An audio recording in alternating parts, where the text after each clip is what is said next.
Pendapat boleh banyak, tetapi yang harus kita ikuti adalah pendapat yang al-ahsan. Ma huwa al-ahsan? Al-ahsan laisa bihasan. Baik saja tapi tidak ahsan. Kalau ulul albab, maka dia akan mengikuti pendapat yang ahsan, yaitu qaulun lahu dalil, pendapat yang ada dalilnya. Pendapat yang tidak ada dalilnya matruk, harus ditinggal. Ini baru ulul albab, alladzina yastami'una al-qawla fayattabi'una ahsana. Apa saja kita boleh dengar di YouTube, pendapat tentang apa saja, tetapi yang harus kita ikuti hanya satu, yaitu ahsana. Apa itu? Yang lahu dalil, yang ada dalilnya. Anu eueuh dalilan ulah diturutan. Ngerti teh ya? Anu teu aya dalilna diturutan. Sing ora ana dalile, kiai, itu dituruti. Ini adalah orang-orang yang akan tersesat. Orang-orang yang tersesat adalah anak-anak pramuka yang lagi mencari jejak. Ada petunjuk ke kiri, dia ke kanan. Ada petunjuk ke kanan, dia ke kiri. Makanya guru-guru kita ngajarin kitab kuning, itu semua santri harus pegang kitabnya. Untuk apa? Agar dia itu bisa untuk memuji dalilnya. Kalau ngaji orang tua begini, ceramah kan nggak bisa langsung menguji apa betul yang dikatakan oleh penceramah ini. Jangan-jangan yang dikatakannya tidak sesuai dalil. Tapi santri diajarkan kalau dia ngaji, dia harus punya kitabnya. Ketika dia melihat kitabnya, gurunya akan menyesatkan, maka tidak bisa. Karena dia tahu bahwa di kitabnya bukan seperti itu. Begini juga tentang segala hal yang dari masa lalu diyakini sebuah kebenaran, ketika dalil itu telah nyata, maka yang tidak punya dalil harus ditinggalkan. Apa saja? Imam Asy-Syafi'i radhiyallahu anhu mengatakan, idza shahhal hadisu wa huwa madhhabi. Kalau sahih sebuah hadis, maka dia adalah madhabku. Karena bisa jadi Imam Syafi'i yang hidupnya 204 Hijriah, ketika itu ada para sahabat-sahabat Nabi yang berhijrah ke Habasyah, yang berhijrah ke Maroko, yang berhijrah ke Yaman. Kemudian Imam Syafi'i tidak mendapatkan hadis itu karena beliau tinggal di Madinah, kemudian pindah ke Irak, kemudian pindah ke Mesir. Bisa jadi ada hadis-hadis dari sahabat yang didapatkan dari Rasulullah, tetapi Imam Syafi'i belum mendapatkannya. Maka ketika masa Imam Syafi'i masih hidup, Imam Syafi'i wanti-wanti, idza shahhal hadisu fa huwa madhhabi. Kalaulah sahih kalian menemukan sebuah hadis, maka itu adalah madhabku. Makanya murid-murid Imam Asy-Syafi'i, Imam Buaiti, Imam Muzani, cucu-cucu muridnya Imam Nawawi, Imam Rafi'i, Ibnu Hajar, Imam Al-Ghazali, itu kadang-kadang mukhalifun lisyafi'i fi aqwalin liwujudi dalilin mukhalifin li imamihim. Mereka kemudian berbeda dengan imamnya, yaitu Imam Syafi'i, karena menemukan dalil yang berbeda dengan pendapat Imam Syafi'i. Ini yang diajarkan oleh ulama kita. Ini yang diajarkan oleh Imam Al-Ghazali. Lihat Imam Al-Ghazali bagaimana di Ihya beliau berbicara tentang Ma'ul Musta'mal. Lihat Ibnu Hajar, Imam Nawawi, betapa banyak kaul-kaul Ibnu Hajar, Imam Nawawi, Imam Rafi'i yang mukhalifan liqaulil Imam Syafi'i. tetapi kemudian kita hari ini mutaakhirin menganggap itu adalah tetap pendapat daripada Imam Syafi'i. Kenapa? Karena Imam Ghazali, Imam Ibnu Hajar, Imam Rafi'i, Imam Nawawi bisa untuk mengkaji, mengetahui bahwa ini yang benar dan ini yang kurang benar, itu dari metodologi yang diajarkan oleh Imam Syafi'i. Tapi karena instrumennya pada masa Imam Syafi'i ini belum lengkap, akhirnya yang menemukan instrumennya, hadisnya adalah cucu-cucu muridnya. Begitu pula Imam Ahmad bin Hanbal. Kata Imam Ahmad bin Hanbal, la tuqalidni wa la tuqallid Malikan wa la tuqallid Syafi'iyan wa la tuqallid Sufyan as-Sawri, ta'allam kama ta'allamna. Jangan engkau taklid padaku, jangan engkau taklid pada Imam Malik, jangan engkau taklid pada Imam Syafi'i, jangan engkau taklid pada Sufyan as-Sawri, tetapi ta'allam kama ta'allamna, belajarlah seperti aku belajar, belajarlah seperti kami belajar. Ini ajaran Imam Ahmad bin Hanbal. Maka ketika anak-anak murid daripada Imam Malik balagha darajata Malikin fil fiqhi, maka para murid Imam Malik mendirikan madhab sendiri. Imam Maliknya nggak marah, ya Iparman, senang punya murid pinter. Begitu pula kenal Abu Hasan al-Asy'ari. Abu Hasan al-Asy'ari ini pendiri, peletak dasar ahli sunnah wal jamaah. Dia murid siapa? Dia orang Mu'tazilah, muridnya Imam Al-Jubai yang juga Mu'tazilah. Tapi Imam Al-Jubai ketika mendengar Abu Hasan al-Asy'ari ini berbeda dengan dirinya, beliau ini pun merasa bangga. Imam Al-Jubai dari Mu'tazilah memiliki murid pendiri madhab ahli sunnah wal jamaah, Abu Hasan al-Asy'ari. Begitu pula Wasil bin Atha, pendiri Mu'tazilah. Murid siapa dia? Dia murid dari Muhammad al-Hanafiyah, murid dari Syekh al-Hasan al-Basri. Tetapi kemudian i'tazala anil Hasan, beliau beri'tizal dari Hasan al-Basri, artinya berbeda pendapat dengan gurunya. Jadi berbeda pendapat dengan guru dengan berlandaskan dalil, ini diajarkan di dalam tradisi kesejarahan ulama-ulama guru-guru kita. Imam Hashim Asy'ari berbeda dengan Yai Bisri Sansuri dalam beberapa masalah fikih. Berbeda pula dengan Guru Mansur dari Jembatan 5, sama-sama orang NU. Nggak apa-apa dalam masalah hisab. Kemudian dengan Yai Mas Kumambang berbeda dalam masalah tong-tong. Jadi berbeda itu di dalam tradisi ajaran guru-guru kita, bukan berarti itu su'ul adab. Yang penting di dalamnya itu ada dalil, ada ilmu.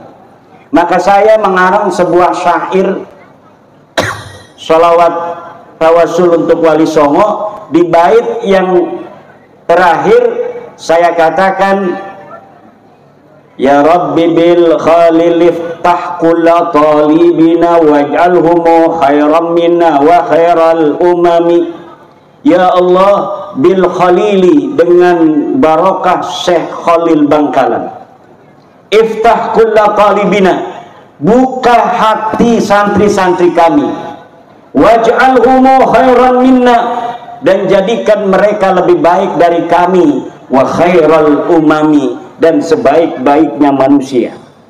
Ini adalah ajaran guru-guru kita. Dan sebenarnya bapak-bapak, sekarang ini kan ada orang-orang yang berpendapat berbeda dengan gurunya dalam masalah fikih misalnya. Itu kemudian dianggap dia tidak barokah. Kalau tidak barokah, harusnya Imam Syafi'i yang tidak barokah pertama kali karena berbeda dengan Imam Malik. Nanti Imam Syafi'i punya murid Ahmad bin Hambal nggak mau ikut pendapatnya Imam Syafi'i. Imam Ahmad bin Hambal mendirikan pendapat madhabnya sendiri. Kalaulah tidak barokah, murid yang berbeda dengan gurunya, maka harusnya Imam Ahmad bin Hambal tidak barokah karena dia berbeda dengan Imam Asy-Syafi'i. Kalaulah Muhammad bin Ali Al-Hanafiyah, ini Muhammad ini Al-Hanafiyah, ini anaknya Sayyidina Ali, tapi dia tidak mau mengatakan dirinya Muhammad bin Ali bin Abi Thalib. Kenapa? Karena beliau bukan anaknya Siti Fatimah. Takut ketukar dengan Sayyidina Hasan Hussein, disangka beliau anaknya Sayyidatuna Fatimah. Maka beliau menggunakan nama Muhammad bin Al-Hanafiyah. Muhammad anak laki-lakinya perempuan dari Bani Hanifah. Karena Sayyidina Ali menikah dengan perempuan dari Bani Hanifah. Kemudian lahirnya Muhammad Al-Hanafiyah, ulama besar. Kenapa ini Muhammad bin Al-Hanafiyah menjadi ulama besar yang menjadi sebagai panutan para imam-imam madhab berikutnya? Karena beliau hatinya begitu suci. Dari nama ini keberkahan luar biasa. Karena beliau tidak mau namanya ini ketukar, takut nanti kalau Muhammad bin Ali bin Abi Thalib disangka anaknya Sayyidatuna Fatimah. Maka dari situlah ketawaduan dia, keberkahannya. Ibu bapak hadirin ma'asyiral muslimin rahimakumullah. Ada kiai dari Madura. Ini saya ngomong begini ini karena ada kiai dari Madura, namanya Kiai Ja'far. Beliau ini lulusan Mekah. Kiai Ja'far lulusan Mekah.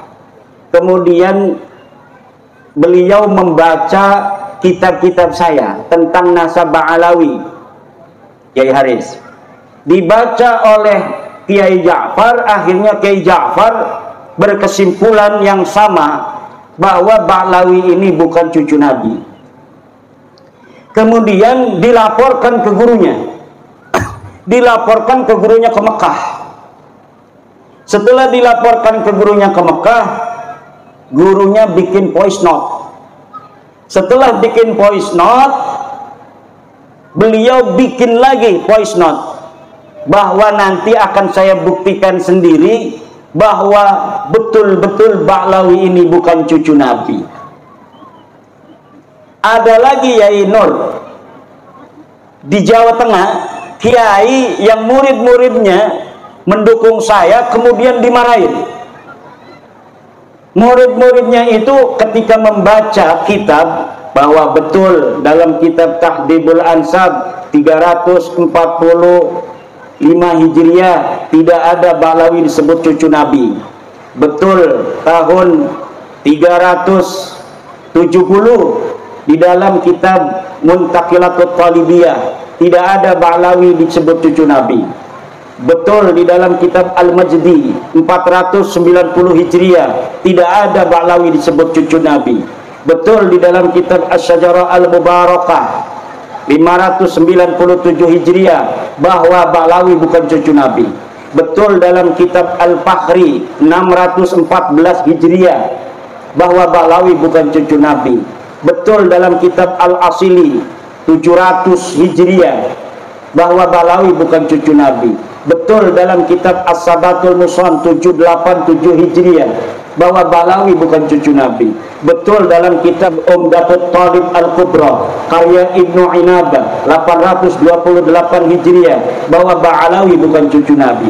Dia selain membaca, dia kemudian memverifikasi di dalam kitab-kitab yang saya sebutkan.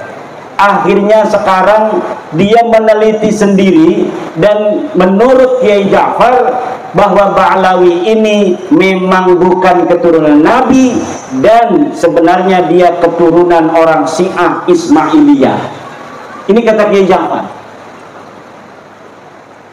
Kiai-kiai yang lain juga di Jawa Tengah itu, Yainul Khatib, pengurus-pengurus NU, Surya NU, itu pengurus-pengurus PWI di Jawa Tengah yang sekarang ini sudah qat'iyan, sudah betul-betul hakul yakin bahwa Ba'alawi ini bukanlah daripada keturunan baginda Nabi besar Muhammad sallallahu alaihi wasallam. Itu pengurus-pengurus Surya PCNU. Jadi sekarang ini sebenarnya sudah kita tidak usah membicarakan tentang Ba'alawi bukan cucu Nabi apa cucu Nabi, karena ini sudah intasyara bainan nas. Bukunya Yainul Khatib sudah saya susun bahasa Indonesia 690 halaman. Di situ lengkap dalil-dalilnya. Saya sampai bosan Kiai Suparman suruh ngomong nasab melulu, karena hampir 3 tahun.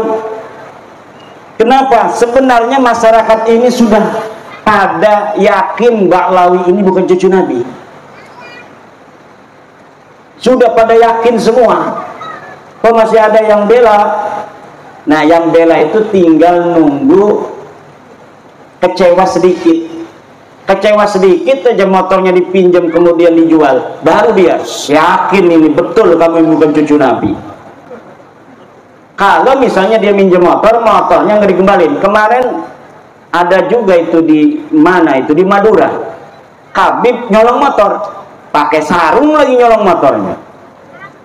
Nah, kata orang-orang yang membela, Kiai, bukankah keturunan Nabi itu tidak maksum? Betul, tidak maksum. Kalau misalnya tidak maksum, berarti nggak usah ngomong-ngomong masalah akhlak, masalah kelakuan dari orang yang mengaku keturunan Nabi, karena memang yang namanya manusia itu bisa berbuat dosa. Betul. Tapi kalau keturunan kiai saja banyaknya jadi kiai, masa iya keturunan Nabi akhlaknya sama sekali tidak mencontoh Nabi, bahkan 180 derajat berbeda dengan baginda Nabi besar Muhammad sallallahu alaihi wasallam. Nabi ngomong jangan nyuri, nyuri. Nabi ngomong jangan mabok, mabok. Nabi ngomong jangan zina, zina. Nabi ngomong jangan memakan harta orang dengan batil, dia colong HP orang, dia colong laptop orang. Teman saya ini kiai di pondok pesantren di Tangerang, dia kalau ada tamu, kan orang namanya kiai, ada tamu itu dihormati. Kebetulan di mejanya ini ada laptop sama HP. Ini si Kabib ini masuk, ya soal ngomong begana begini, minta duit. Masuk ke kamar kan mau ngambil duit. Pas masuk ke kamar, balik lagi ngasih amplop, ini laptop sama HP hilang ke Nur Samad. Wah, HP saya sama laptop kemana? Enggak ada, dari tadi nggak ada laptop sama HP. Wah, saya naruh di sini katanya. Nah, untung dia rumahnya pakai CCTV. Akhirnya dia masuk ke ruang CCTV, dia lihat, ya bener dia orangnya yang nyuri itu HP dengan laptop. Ini yang terjadi. Ini sebelum bab nasab ini ya ini. Alhamdulillah setelah bab nasab ini menyebar ke seantero Nusantara, orang-orang yang dari Ba'alawi yang dawir-dawir begini ini sudah tidak mendapat tempat. Sekarang siapa kiai-kiai kita sudah paham, dia nakut-nakutin dengan kualat, nggak takut sekarang kiainya, karena dia memang lebih mulia. Nah, orang berilmu itu kemuliaannya nas, Kiai Suparman, jangan takut. Orang berilmu itu kemuliaannya dinas oleh Al-Quran, dinas oleh Al-Hadis. Sedang keturunan Nabi tidak ada nas Al-Qurannya, tidak ada nas hadisnya. Ini walaupun yang sahih, apalagi yang palsu kayak Ba'alawi. Yang sahih saja, keturunan Nabi yang sahih, kewajiban mencintainya itu tidak dinas dalam Al-Quran, tidak dinas dalam Al-Hadis, adanya dalam qaul ulama seperti Syekh Abdul Wahab Asy'arani di dalam kitab-kitab tasawufnya. Tapi kalau kita cari dalilnya, di mana iya Syekh Abdul Wahab Asy'arani istidlalnya, ayatnya mana, hadisnya mana? Tidak ada mustanadnya, tidak ada sandarannya.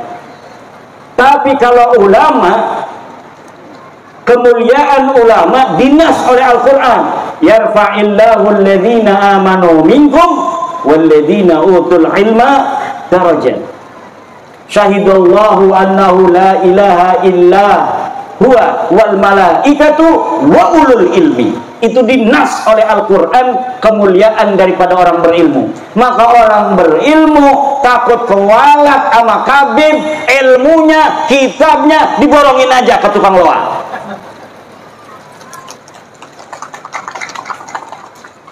Dia yang harus kewalat kepada kiai, dia yang harus kewalat kepada santri. Kenapa? Ya santri tahu sendiri Kiai Haris.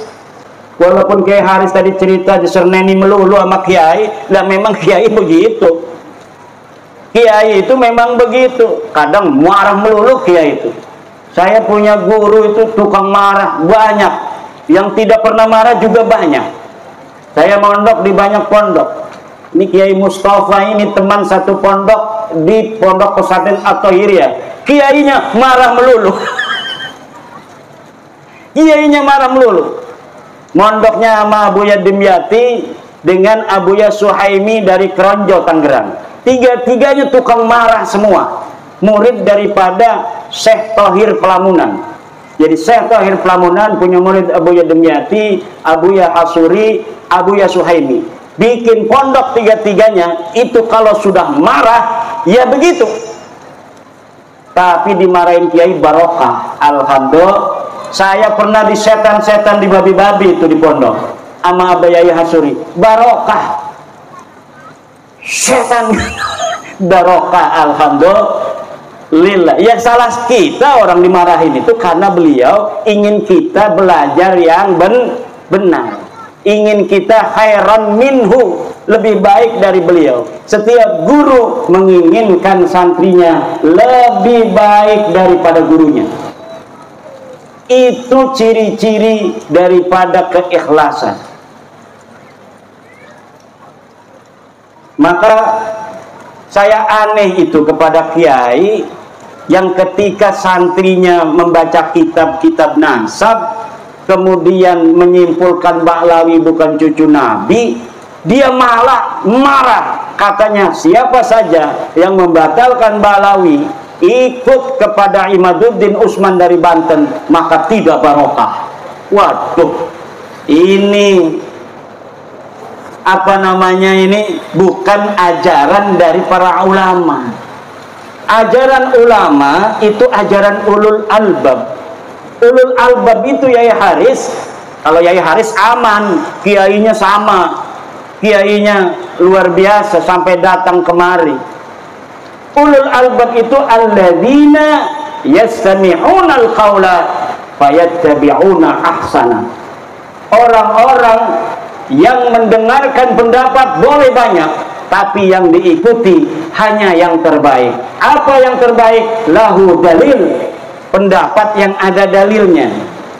Coba Yai Haris, ini mantan Mukhibin Selampung Tengah, ini presidennya Yai Haris. Sekarang Yai Haris ketika sudah merdeka, tadinya abdun ini. Orang kalau masih percaya kepada Bahlawi cucu Nabi, jiwanya akan merana. Sekarang ini yang ikut-ikut masih Mukhibin, itu jiwanya merana. Dia manusia, tapi sepertinya dia tidak merdeka seperti manusia lainnya. Dibayang-bayangi oleh doktrin-doktrin yang tidak sesuai dengan ajaran Islam. Bahwa walaupun kamu sholat, kata Taufik Segar, kamu puasa, kalau tidak ikut ajaran habaib, maka itu tidak akan diterima. Nah ini dari mana itu ajaran itu? Tidak ada ajarannya apa? Bahwa santri-santri kalau kamu sudah pinter, jangan merasa kamu lebih mulia dari Habib. Enggak ada ajarannya. Tidak ada ajaran dalam Islam manusia lebih mulia dari orang lain berdasarkan karena keturunan, tidak ada. Bu, tidak ada manusia lebih mulia dari orang lain berdasar keturunan dalam ajaran Islam. Dalam ajaran Islam, inna akramakum indallahi atqakum. Sesungguhnya yang paling mulia adalah orang yang paling bertakwa.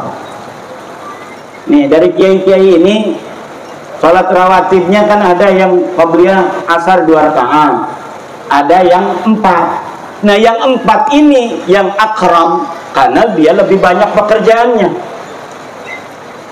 Kalau misalnya ada yang tahajud 3 rakaat dengan witir, ada lagi yang tahajud 100 rakaat, kan gak ada yang tahu ini. Yang sholat tahajud 3 rakaat nggak ngomong-ngomong sama orang, yang tahajud 100 rakaat juga nggak ngomong-ngomong, tapi yang tahu itu kan Allah, yang tahu semuanya Allah. Maka siapa yang lebih mulia di dalam pandangan Allah? Orang yang tahajudnya 100 rakaat. Kenapa? Karena aksaruhum amalan, lebih banyak amalnya. Siapa orang yang amalnya lebih banyak, maka sawabnya juga aksar, sawabnya lebih banyak juga. Nah, sekarang ini kita sedang memerdekakan PWI ini, Kiai Haris Lampung Tengah bagian timur. Kita sedang memerdekakan orang-orang yang masih jadi budak. Nah, sama budak itu jangan keras. Bil mau'idatil hasanah.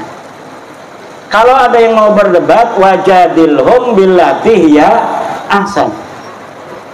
Saya itu kalau berdebat dengan orang, ya tidak pernah marah-marah. Pernah sekali dengan Gus Fahrur. Gus Fahrur yang ketua PBNU itu, karena apa? Udah kesel itu. Ini namanya manusia, kesabaran itu kan ada batasnya. Wah, langsung dimarahin itu kita berdua. Katanya orang-orang NU debat di depan orang, marah-marahan begitu. Ya itu sendiri tudulan. Ya kalau ketemu di PBNU mah ya biasa. Ya salam-salaman. Itu mah karena lagi kesel aja. Ibu bapak hadirin ma'asyiral muslimin rahimakumullah. Saya ini agak ngeliang ini Kiai. Dari Banten datang jam 4, langsung sebentar di hotel-hotelan di Bandar Lampung dengan Kiai Suparman, langsung ke sini. Lumayan juga 2 jam ya. 2 jam ke sini. Insya Allah kita akan sampai subuh sambil nungguin hujan ini berhenti. Siap? Sebenarnya sekarang ini ya Parman, saya senangnya dialog.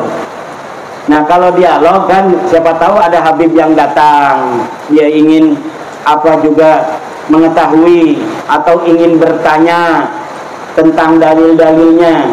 Karena semua dalil-dalil sekarang, framing-framing yang ada di media itu tidak ada dalilnya lagi. Saya kalau misalnya masih ada yang dirasa bahwa ini masih ada dalil, itu saya menulis. Tapi ini hanya framing-framing saja. Ada Roma Irama nangis sama Habib di framing, Roma Irama tobat. Roma Irama itu memang beliau itu wataknya begitu, itu watak orang Banten. Beliau ini kan masih keturunan Sultan Agung Tirtayasa. Orangnya kalau ditantang galak, tapi kalau dilembutin nangis. Itu ciri-ciri keturunan Sultan Banten. Jadi kalau ditantang-tantang ya makin galak. Tapi kalau misalnya tersentuh hatinya, jangankan lagi masalah yang besar, masalah kecil aja ngobrol begini ini bisa nangis kalau orang Banten. Ini kalau umpamanya lebaran itu ya enggak salah-salah banget rasanya kemarin, tapi nangis semua kalau kita salaman itu sama keluarga. Ada sepupu saya kalau jadi imam ngegerung-gerung, Kalau ngobrol, tersentuh sedikit ngobrol, langsung nangis. Kemarin itu Roma itu, Raja Dangdut terharu. Dia diundang oleh LDNU. Dia tidak tahu kalau ada Habib di situ. Diundang oleh LDNU untuk memberikan kisah bagaimana dakwah beliau dengan musik. Nggak tahu kalau ada Habib. Nah, ternyata Habibnya nggak marah. Kan Roma Irama itu setelah beliau mengundang saya dicaci maki oleh Habib-Habib. Kata Roma Irama, saya tidak percaya ente itu cucu Nabi, tapi bukan memutuskan persahabatan. Kita tetap sahabat. Beliau ini sahabatnya Rizik Syihab. Beliau ini sahabatnya para kabib-kabib. Saya hanya tidak percaya kamu cucu Nabi saja. Kalau berteman kita biasa. Wong namanya mengakui cucu Nabi atau bukan itu bukan rukun iman kok. Saya hanya tidak percaya kamu cucu Nabi, tapi kita tetap bersahabat. Tetapi Rizik Syihab nggak mau, malah mencaci maki.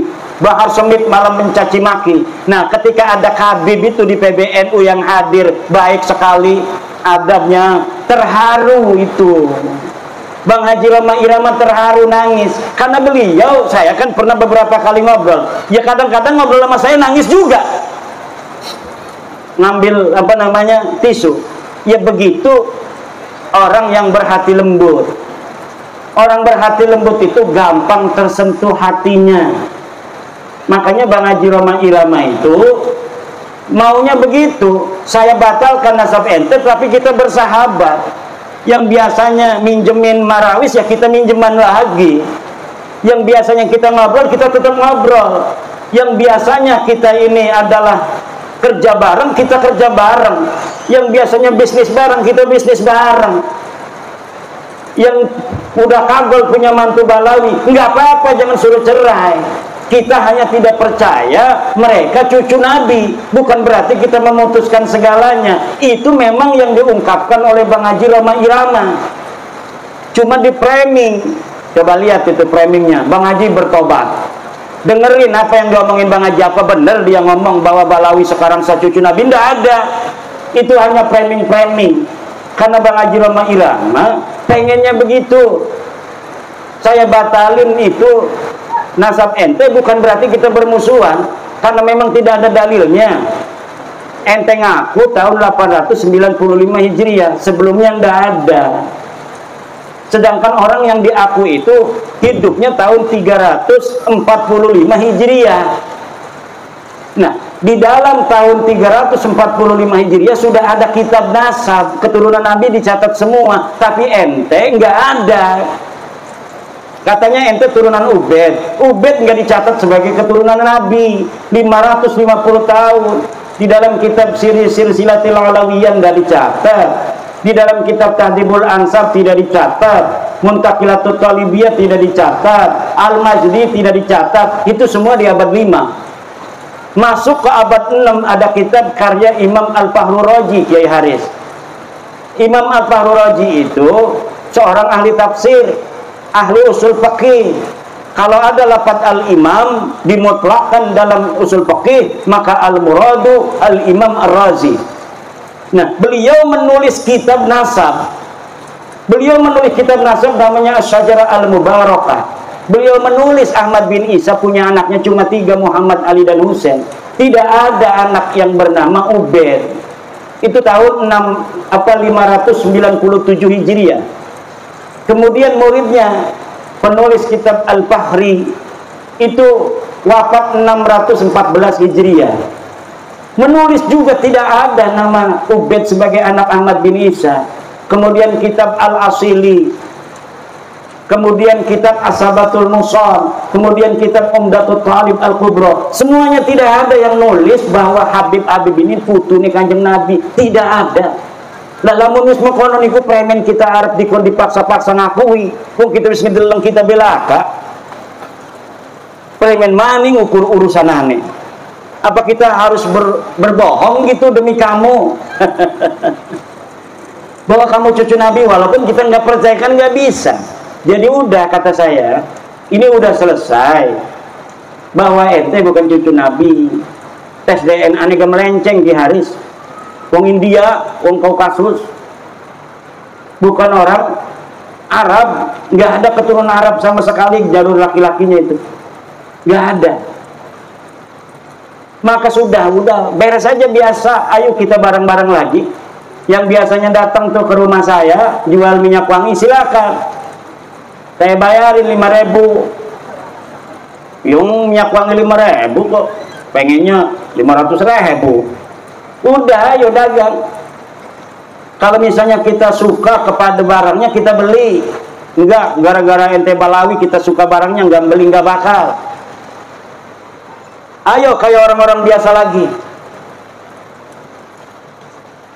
Bahwa ente bukan cucu Nabi itu sudah hakul yakin. Tajalla tajalliyan zahiran bayinan. Orang yang masih percaya itu dosa besar itu, Kiai Suparman itu. Premen orang dosa besar yang menisbatkan orang yang bukan cucu Nabi diomong cucu Nabi. Itu idza bi Rasulillah. Waladina yuduna Rasulullah lahum adzabun alim. Orang yang menyakiti Rasulullah itu akan mendapatkan siksa yang besar. Bagaimana coba orang yang bukan cucunya Nabi berbuat zina, minum-minuman, narkoba dan sebagainya, sering itu sekali ada di berita. Kemudian kita masih meyakini mereka sebagai cucu Nabi. Lalamun umpamane sing di nisbataken orang-orang soleh semua mah nggak banyak gitu, tapi orang soleh iku mungkin bohong, orang gede dosane itu. Tapi kalau sudah ini yang dinisbatkan orang-orang yang tidak pantas akhlaknya begitu, na'udzubillah, ini lahum adzabun alim. Se-Indonesia bersaksi semua tukang dawir minta duit, udah terkenal sekali itu. Semua orang, kalau yang saya ketemu kiai-kiai ngomong, alhamdulillah Kiai Imad, gara-gara Kiai Imad sekarang tidak ada lagi yang keliling minta-minta, maksa-maksa minta duit. Itu hampir di setiap daerah. Sampai wakil Rais Am PBNU ketemu saya nggak mau sebut namanya, takut nanti dimarahin. Ketemu saya, Kiai Imad, setelah Kiai Imad ini nggak ada lagi tuh yang keliling-keliling ke rumah minta-minta duit katanya. Jadi yang didawir itu pengurus MWCNU, bukan hanya tingkat MWC, tingkat ranting, tingkat Suriah pun mereka berani dawir. Suriah, PBNU berani didawir sebelum bab nasab ini. Sampai-sampai itu Rais Suriah PWNU Jawa Tengah, Kiai Sodakoh, saya pernah lihat di YouTube-nya. Saya kangen nama Habib, katanya beberapa tahun ini nggak ke rumah-rumah saya. Saya pernah lihat YouTube-nya itu. Nah ini jadi bukan kiai-kiai kampung aja yang didawir, Kiai Parman, sampai kiai PWNU, kiai PBNU itu juga kena dawir. Pertama saya untuk meneliti itu bukan karena dawir, karena memang saya itu tidak berada di daerah yang sering kena dawir. Di daerah saya itu memang tidak kayak di daerah lain. Habib ada, ke rumah saya juga ada, tapi nggak berani maksa gitu. Nah kalau saya dapat cerita di Banyumas, di Kebumen, itu maksa. Makanya kiai-kiai cerita. Nah saya itu meneliti nasab mereka bukan karena dawirnya, tapi karena kesombongan akhlaknya kepada kiai-kiai kampung, kepada kiai-kiai Nusantara. Ini yang membuat saya kemudian meneliti nasab mereka, dan ternyata sudah jelas bahwa mereka bukan keturunan baginda Nabi besar Muhammad sallallahu alaihi wasallam. Yai, udah 11:30 ke Bandar Lampung 2 jam. Besok kita ada acara lagi yang mau ikut dialog. Nah kalau dialog itu nanti tanya jawab. Kalau tanya jawab enak kan? Ada biasanya bukan hanya bertanya itu Kiai, ada yang curhat. Makanya nanti direkam itu yang curhat-curhat.